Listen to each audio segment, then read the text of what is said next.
Ladies and gentlemen, the story you are about to hear is true. The names have been changed to protect the innocent.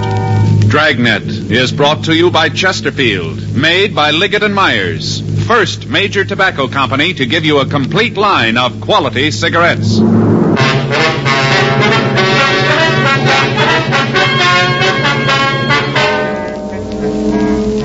You're a detective sergeant. You're assigned to Bunko Fugitive Detail. An extortion ring is operating in your city. The victims are wealthy businessmen. The thieves claim they're policemen. Your job? Check them out. Friends, this month's Chesterfield poster features the world's greatest golfer, Ben Hogan. Now here's what he has to say about Chesterfields. I'm a Chesterfield smoker and have been for 7 years. The reason's simple. Chesterfield is the best for me. They're milder and they taste great. Try them yourself. Take Ben Hogan's advice. Try Chesterfield, the only cigarette ever to give you proof of low nicotine, highest quality, and a proven record with smokers. Chesterfield, regular or king size, best for you.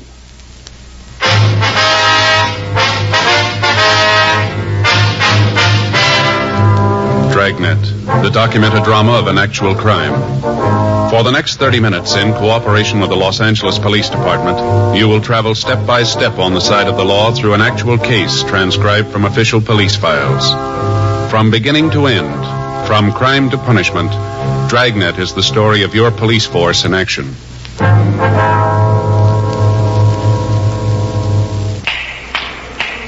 It was Tuesday, August 10th. It was warm in Los Angeles. We were working the day watch out of Bunko Fugitive Detail. My partner's Frank Smith. The boss is Captain Didion. My name's Friday. I'd spent the morning in court, and it was 11:45 a.m. when I got back to room 38, Bunko Division. Well, I'm telling you better do something about it. Getting terrible when a citizen has a thing like this happen to him. All right, Mr. Mather. If you'll take it easy, tell me what happened. I got a lot of friends in this town. I happen to know one of the councilmen real well. If you don't clean this thing up, you're going to be walking a beat out in the plum thicket. Just a minute, Mr. Mather. Here's my partner. Now, if you'll tell us what happened, maybe we can help you out. Now, you don't need no partner. Just go out and arrest them fellas. Go get them. What's the matter here? This is Mr. Keith Mather, Joe. It's my partner, Sergeant Friday. How are you, sir? Now, don't you come around here trying to smooth things over. I'm not going to be happy till them hoodlums are in jail where they belong. I'm telling you the same as I told this fella. You do something about this, I'm going to take it to the mail. What's the matter here, Frank? I don't know. Been trying to find out. Well, what you going to do about it? How about a cigarette, huh? Thank you. Here, I have a match. There you are. How about it? Sir? Well, how about it? What you going to do? Well, sir, if you'd start right at the beginning and tell us what this is all about, maybe we can give you a hand. Well, there isn't a shoe shine in the world that's worth $5. I don't care what kind of wax they use, not for $5, no, sir. Shoe shine? Yes. They call it imported wax. Where they charge for it must be brought in from Timbuktu. Ridiculous. I'll get the report. Right. Take a match and light it, and they burn the edges of your shoe soles. Don't do nothing but smoke up your shoes, that's all. Just smoke up your shoes, a $5 hot foot. You want to give us your full name, sir? Keith Jefferson Mather. Now, right down the street to threaten me. Where'd this happen, sir? Shoe shine stand, the corner of Main and Cola. Little place with pin-up pictures all over the walls. Never seen so many pin-ups. Mm-hmm. Do you know if they had a card showing the prices of the shines? Well, I didn't see one. Only them pictures, hard to tell. Well, if you just tell us in your own words exactly what happened, will you please? I was on my way to work. Had a very busy day, a lot of important appointments. I just parked my car and I was walking along and went by this place. A fella standing there asked me if I wanted to shine. Just so happened I did, so I climbed up in the chair. Well, I was sitting there reading the paper, and the man asked me if I wanted imported wax. I wasn't paying a lot of attention. I guess I said yes. Next thing I know, I think he's trying to give me a hot foot. I looked down, he's got this big kitchen match out. He's burning the edges of my soles. Smoke coming up. I told him to stop it. I got down from the chair. I was plenty sore. You can just bet I was sore. Plenty. Yes, sir, we can understand. Well, I handed him $50. Figured that'd take care of the tip, too. Wasn't a very good shine. Come right down to it, a $50 was too much. All that smoke. Next thing I know, he said the shine was $5. $5! Almost climbed right down top of the place. Couldn't believe my ears. Can you imagine $5 for a shine? That's when the men got out of the car, did they? That's right. Them three fellas got right out. Say, how'd you know about that? Well, sir, this isn't a new operation. You mean tell me this happened before? Yes, sir, we get a couple of dozen complaints a week. We'll finish up this report, and then if you'll point out the place, we'll have a look. Then you can just start writing. I told you I had a lot of important appointments. I can't spend all day here. Can I see someone here, please? Yes, sir. You want to go ahead with this, Frank? I'll see what he wants. Yeah, sure. Yes, sir. Could I help you? I want to give myself up. Sir? This is Bunko Fugitive, isn't it? That's what it says on the door. Yes, sir, that's right. I want to give myself up. I'm tired of running. I haven't got any place to go. Would you like to tell me what this is all about? I gave him every nickel I had. I haven't even got enough money to go home. All I want's enough to eat on, get back home. I gave him everything. I don't believe I understand you, sir. I gave him all the money I had. He said it'd be all right. Now I'm broke, and I want to borrow enough to get home. Well, who you talking about? Who'd you give the money to? Policeman.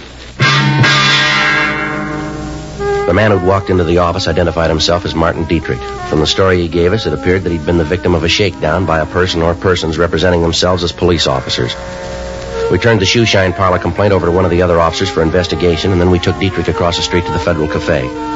We sat down in a booth and ordered coffee while the victim had breakfast. He acted as if he hadn't eaten in several days. Frank and I waited until he finished, and then we started to question him. Now, if you'll just tell us what happened, Dietrich. Sure. I'm from Chicago. I worked for a wholesale drug company back there, and I had to come out here on business. I got in last Saturday. That'd be August 7th, would it? Yeah, the 7th. I got in at 8:45 on the Super Chief. Well, I didn't have any business to do until yesterday, so I thought I'd look the town over, get settled, you know? Yes, sir. I didn't even have hotel reservations, so after I got off the train, I was waiting for my baggage to be checked through, and I went over to the coffee shop for some coffee. Sat down, started to read the paper, and must have been there for about 15, 20 minutes when this guy came in and sat down next to me. Go ahead. He just sat there for a couple of minutes. I didn't pay any attention to him. Busy reading the paper, you know? Mm-hmm. Then he asked me for a match. I gave him one, told him to keep the pack. I remember telling him that. Next thing I know, we're in a big conversation. Turns out he's from Chicago, too. Did he tell you his name? He said it was Gabriel Bush. Told me he was in the wholesale liquor business. Said he was out here on a selling trip, checking up on the branch office. Well, I went right along with him. Seemed like such a nice fellow, well-dressed, cultured. You know, even knowing it, you sure wouldn't figure him for what he was. What was that, sir? A narcotic addict. You sure about that? Well, I should be. It cost me over $3,000 to find out. You want to go on, sir? We got a cab and went out to a big hotel on Wilshire. He had reservations there. He signed the card, and we went up to the room. The way he acted, you'd never know anything was wrong, never even suspected. I see. Well, we no sooner got in the room than Gabe started to unpack his suitcase. Gabe? Yeah, Gabriel Bush. Oh, yeah. He told me to call him Gabe. Said he was named after a great uncle or something. Didn't care much for the name. I see. Go ahead, please. Well, he unpacked his bag, and I guess I should have noticed something then, the way he acted. How do you mean? When he took the stuff out of his bag, he acted like he didn't want me to see what he was doing. But he did it in a funny way, so I couldn't miss noticing it. You know what I mean? I think I do, yeah. Well, he went into the bathroom, stayed in there a couple of minutes, and then when he came out, he had his sleeve rolled up, had a piece of cotton on his arm, like when they give you a transfusion. You know here? Yeah. He had this little leather case, and when he went to put it away, dropped it. Spilled the stuff in it all over the floor. I should have gotten out right then, right there. If I'd have had any brains, I would have gotten out. What was in the case, do you know? All the stuff for taking narcotics, hypodermic needle, all that stuff. Now, what did he say when he dropped this? He just tried to laugh it off. And then he told me that he was a diabetic, said that he had to take insulin shots. And about that time, the other two guys came in. What these two men want? Said Gabe was a narcotic addict. Said they'd been after him for a long time and that they'd gotten word from the Chicago police that he was coming out here. Yeah? And he told me that they'd been following us since we got off the train. Been following us all the time. What'd they do then? Took us downstairs and put us in a car. Said they were going to take us to jail. I tried to talk to him, tell him I didn't have any part in what Gabe was doing. I didn't even know about the narcotics. One of them said they knew that. That you weren't involved in it? Yeah. Then the other one opened up the glove compartment of the car and took out a microphone, called in here to police headquarters. Gave them Gabe's name and mine. Said they had us in custody and were bringing us in. And I kept asking the one guy in the back with me to let me go, let me get out of the car. What'd he say? Oh, he told me that they'd like to, but it was too late. That they'd already called in my name, said they couldn't do anything about it now. I told him how it would ruin me if the story got out. How could I explain it to my bosses? That's when they told me there was a way. Yeah. The one fellow said that if I could afford to take care of all the policemen who knew that I'd been picked up, maybe they could fix it. The other one, the one in the front seat, said that wasn't a good idea, that they should book me. Well, they got in a discussion about it. The one guy wanted to let me go, the other one said not to. Finally, the one with me, the one in the back seat, won out. I gave him all the money I had, $3,350. How much? $3,350. I see. Then they pulled the car over to the curb and told me to get out. The badge these two men showed you, did it look like this one? I think so. I was so worried I didn't get a real close look at it. I think it was the same. I see. Either one of them tell you their names? Not the one in the front seat. The one who wanted to let me go said his name was Lang. Said he was a sergeant. He tell you where he worked? Just narcotics, that's all he said. You gave him this money all in cash, did you? Yeah, all of it. Say, do you know him? You know these two officers? No, sir, we don't. You said they were policemen. The badges, the police car, even the radio. Did you hear anyone talk back to him on that radio? I don't remember. I was so upset about what was happening, I didn't pay any attention to what was going on. All I could think about was that I was going to jail, and for something I didn't know anything about. No, I don't remember. What kind of a car was it? A Chevrolet. What color? Sort of a light gray. Will you show us the hotel where all this happened? Sure, but I don't understand all this. The other two policemen said that if I gave them the money, everything would be all right. They said they could fix it up. I don't want any trouble. All I want is enough money to get home. They said they'd fix the whole thing up. They told me there wouldn't be any trouble. No trouble. Yes, sir. You think they're really cops? I don't know, but they're wrong about one thing. What's that? There's going to be trouble. 12:52 p.m. We took the victim, Martin Dietrich, back to the city hall. We got in touch with Lieutenant Iannone, Internal Affairs Division. We filled him in on what had happened.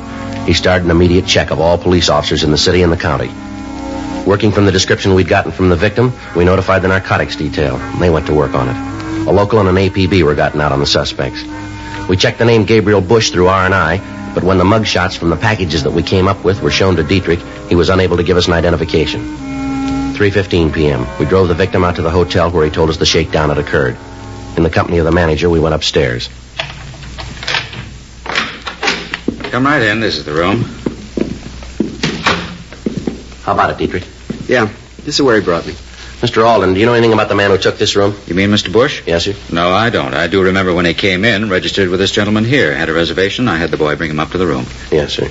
Well, all the time Mr. Bush was signing the card, he was telling Mr. Dietrich here that there was a convention in town, how all the hotels were full up. Well, that's not right.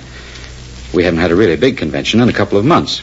Why, right here in this place, we've got several rooms we could have let Mr. Dietrich have. Not that we're not doing a good business, you understand, not at all. Yes, sir.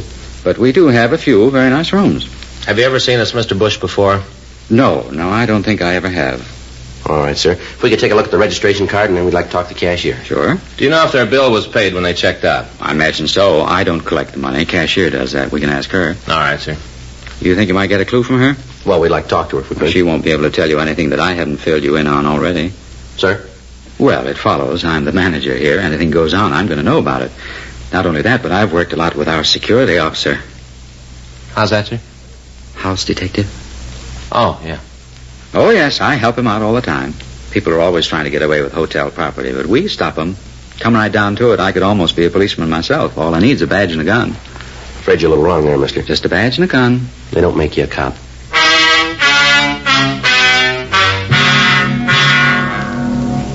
4:38 p.m. We talked to the cashier at the hotel. She told us that the bill for the room had been paid by Gabriel Bush at 2:15 the afternoon of the shakedown, 3 hours after Martin Dietrich had turned over all his money to the thieves.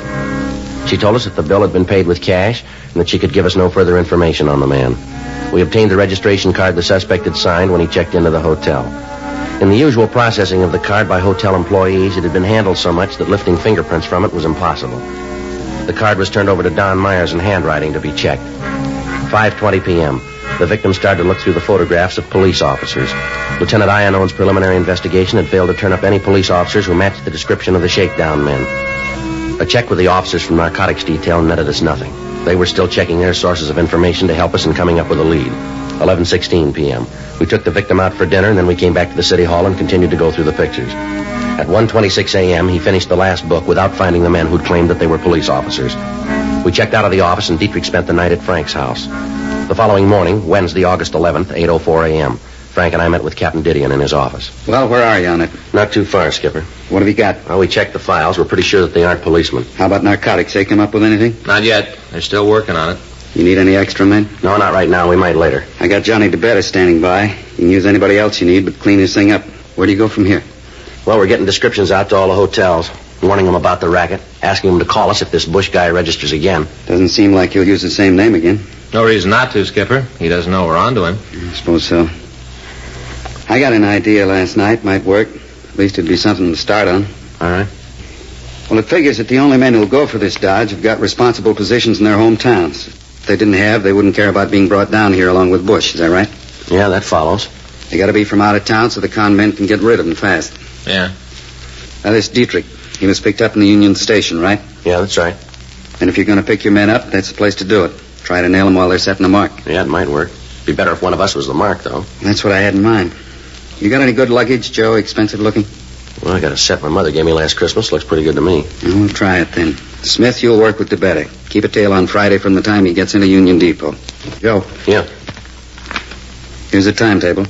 What? Tomorrow morning you start riding the train.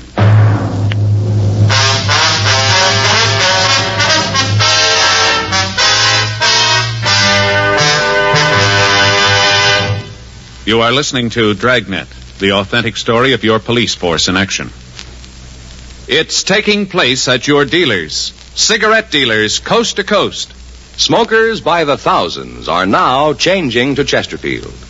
Join them today, and you'll be smoking the only cigarette that gives you proof of low nicotine, highest quality. I want you to know that's a matter of record. And so's this.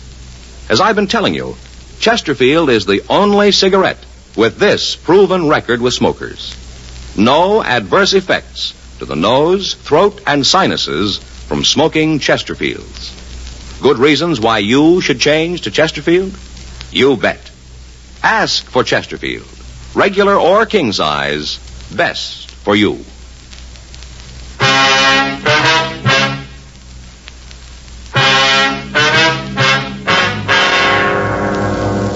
The following morning, Thursday, August 12th, I drove out to Pasadena. At 8:12 a.m., I caught the train on its last stop before it reached the Union Depot in Los Angeles. At 8:45 a.m., the train pulled into the station. I got off, walked up the ramp into the terminal. From there, I walked over to the coffee shop and waited for over an hour. From where I sat, I could see Frank and Sergeant John DeBetta further down the counter. At the end of the hour, no attempt had been made to approach me, and we called off the operation for the day. While I was in the coffee shop, I watched for anybody matching the description of the suspect, Bush, but if he was there, we didn't see him. The operation was staged again for the next 2 days without results. On Sunday, August 15th, I went through the same procedure. After the waitress brought my coffee, I waited. 9:02 a.m. Mind if I sit down here? No, go right ahead. Here, I'll move my coat. I'll get it for you. You're not going to need an overcoat out here. Sure is hot. Yeah, I guess so. This is my first trip. Thought I'd bring one with me anyway. California weather, you know. Yeah, never know. Where are you from? Chicago? Oh, you take the chief in? Yeah. Just thought I'd have a cup of coffee before I start out to find a hotel. Yeah. Guess I had to introduce myself. I'm Gabriel Bush. Friends call me Gabe. Well, my name's Friday. Did you just get in, too? Yeah. I work for a wholesale liquor company in Chicago. It's a small world. Where are your offices? On State Street. We've got a little trouble with our West Coast office, so the boss sent me out to see if I can straighten it out. What are you doing here? Oh, just kind of business and pleasure. Mm-hmm. What line you in? Machine tools. Well, how long are you going to be in town? Well, as a matter of fact, I'm leaving Tuesday. That doesn't give you a lot of time here. You know anybody in town? No, sir, I don't. Not a soul. Where'd you say you're staying? Well, I'm not staying any place. I haven't got a place yet. Thought I'd go over to the Statler. Oh, you're not going to get in there. Matter of fact, you're going to have a rough time getting in any place. Oh, is that so? Yeah, there's a big convention in town. No rooms to be had. I made my reservation a couple of weeks ago. The office out here took care of it. Well, I didn't know it'd be that crowded. Sure, I tell you what. Yeah? Come on over to my hotel. You can park your luggage there, and I'll get in touch with a couple of friends here and see what they can do. Well, it's sure nice of you, but I don't want you to go to a lot of trouble. I'll find a place somewhere. It's no trouble at all. Can't let a fellow Chicagoan stand out in the cold. I'm sure the boys can find you a place. Now, you know, I sure appreciate all this. I don't think anything about it. Who knows? Maybe you'll be able to do something for me someday. Yeah, maybe I can. We walked out of the terminal and we got into a cab. I could see Frank and DeBetta following us. The address Bush gave the cab driver was out on Wilshire. We pulled up in front of the place. We went in. The suspect signed the registration card and we went upstairs. All the time he kept up a running conversation about how difficult it was to get a hotel room. The bellboy left our bags in the room and asked us if we wanted them opened. Bush made it apparent to both the boy and to me that he was the only one who was going to open his own suitcase. After the bellboy left the room, Bush laid his bag on the bed and snapped it open. He took out a small leather case, trying to keep me from seeing it, and at the same time making sure that I did. He went into the bathroom, and after about 2 minutes, he came out. He'd taken off his coat, and his left shirt sleeve was rolled back. He had a small piece of cotton on his arm. I feel a lot better now. What's the matter? Something wrong? Oh, no, nothing at all. You see, I'm a diabetic. I have to take insulin shots every so often. Oh, that's too bad. I'll get this back in my suitcase, and we can start looking for a room for you. Well, that's nice of you. Huh? Oh, here, let me give you a hand. I'll help you pick it up. Oh, no, it's all right. Don't worry about it. I can get it. Here, just a minute. I guess this spoon's part of it, isn't it? Oh, yeah. I didn't know you used a spoon for insulin. I'll get it. Wait a minute. Let me put this stuff away. Well, I'll open the door, see who it is anyway, huh? Yeah, what do you want? Police officers, you're under arrest. What for? Narcotics. What are you doing breaking in here like this? You got no right coming in a room like this. Knock it off, Bush. We've been after you for a long time. We finally nailed you, and I don't bawl about it. This other fella a cop, too? Yeah, this is my partner, Roger Silvey. Now, listen, I had no part in this. I just met this guy. If you want him, okay, but don't tie me in with him, please. Too bad, mister. Get your coat. And where are we going? Downtown. We got to book you. But I had no part in this. I tell you, I just met the guy just this morning down at the depot. I just met him. I'm not mixed up in anything. If my company finds out about this, it's going to cost me my job. Now, you guys got to give me a break, please. Should have thought of that before, mister. A little late now. Yeah, but if my boss hears about this, he's going to kill me. Come on, why don't you give the guy a break? He's telling the truth. I just met him. He's got no piece of the action. That's rough. Maybe next time he'd be more careful who he bums around with. Let's go. Oh, please, give him a break. You guys are all alike. You cry when you get tagged. Yeah, but this isn't right. Let's go. We're taking you in. Well, what's the charge? We'll tell you in jail. The two men had shown us badges when they came in, but they'd flashed them by so fast there was no way of taking a good look at them. They made Bush and I get our things together, and then they took us downstairs. As we walked through the lobby, I nodded to Frank and Johnny DeBetta. They followed us at a distance. The plan was that I'd get in the car with the suspects and then give them the money. After that, they'd be taken into custody.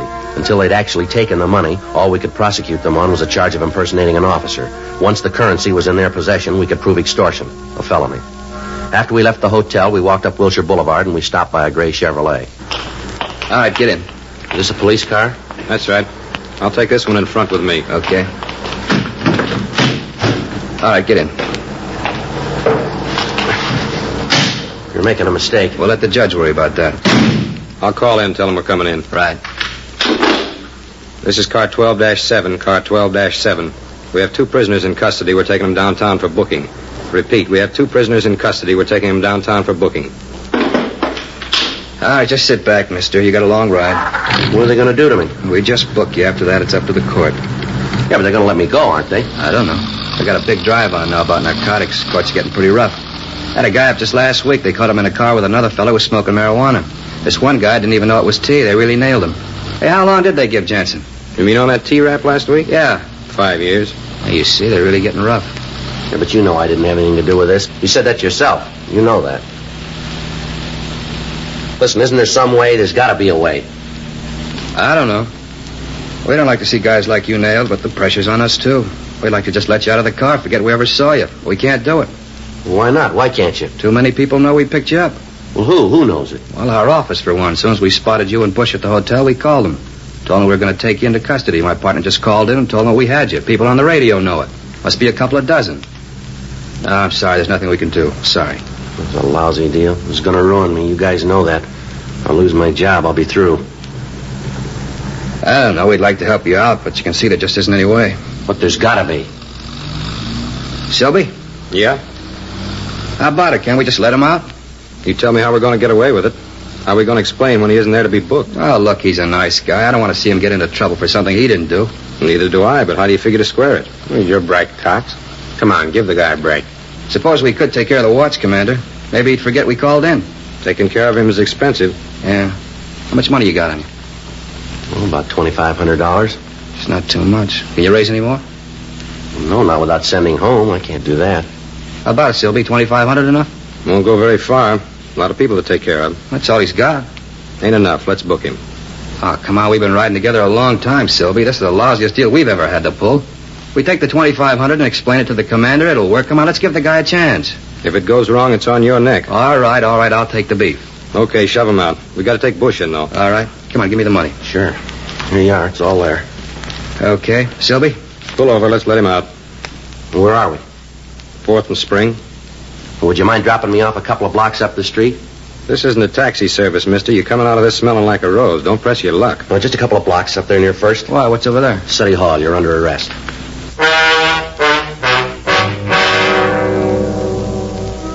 The 3 men were taken into custody, and then the marked money was booked as evidence. We got in touch with the victim, Martin Dietrich, and asked him to come down to the City Hall and give us an identification.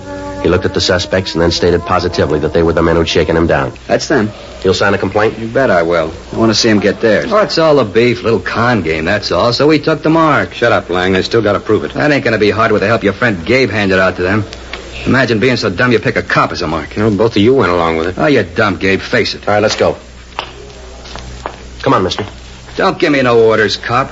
You got me in custody, that's enough. Now don't order me around. I'll go when I'm ready. Come on, Lang. Hey, you know something, cop? I think I play the part better than you do. Now, I'm going to tell you something, mister. I want you to remember it. As a con man, you're a flop. You wouldn't know a mark if he came up and hit you right in the mouth. Besides being bad at that, you're a liar. The worst kind of liar. You go around telling people that you're a cop. You flash a tin badge and right off you're the law. You don't care what you do or who you hurt. I've been in this business a long time. I've seen a lot of 510s come across the desk here. Guys who take old women, cheap crumbs with a handkerchief switch in the smack game, but at least they don't try to hide behind a phony badge. We don't know how many people you pull this cheap deal on, but we're going to find out. We'll get every name there is, and then we'll make you on all of them. I live in this town. I work here, and I like it. There are 4,500 men in the city who feel the same way, all cops. Men are trying to prove that the law's here to protect people, not to cut them down. They spend every day of the year making up a good score, and you come along and tilt it. Every one of those people you hit thinks he's been taken by a cop now. A cop whose hand was reaching for money that wasn't his. You keep wearing that grin, Lang. See if you can still make it when we turn the key on you. Now let's go.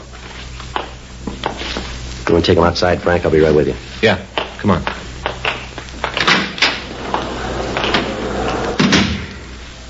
That all you need me for? Yeah, Martin, we'll be in touch with you. Right. Too bad about all this, isn't it? Yeah?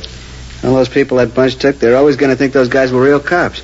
Yeah, that's right. Never going to know. Of course, you can't blame them, not really. Look how they got to me. I guess there just ain't any way to tell if a guy flashes a badge, you know. How you going to tell? Yeah, there's one way. How you going to know he's a fake? When he asks you for money.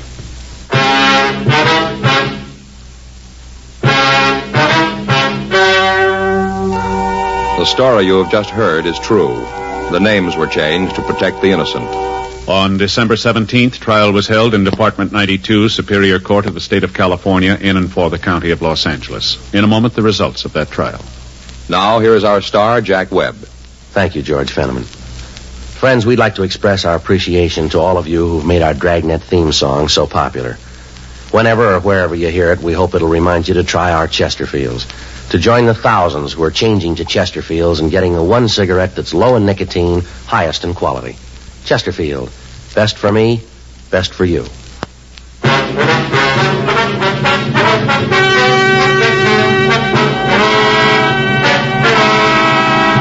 Gerald Richard Lang, Richard Harris Silby, and Gabriel Norris Bush were tried and convicted of violation of Section 518 PC, extortion. They received sentences prescribed by law. Violation of Section 518 PC is punishable by imprisonment in the state penitentiary for a period of not less than 1, nor more than 10 years.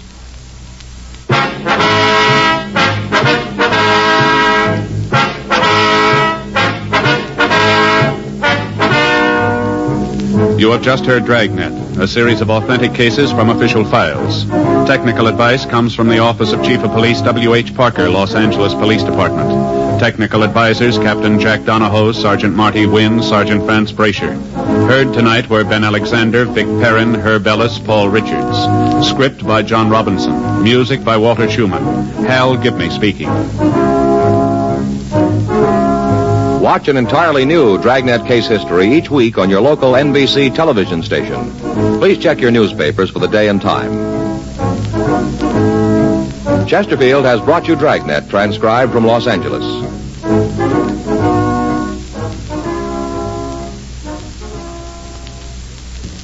Have you tried new cork tip Fatima? It's the smooth smoke with Fatima tips of perfect cork, king size for longer filtering, and Fatima quality for a much better flavor and aroma.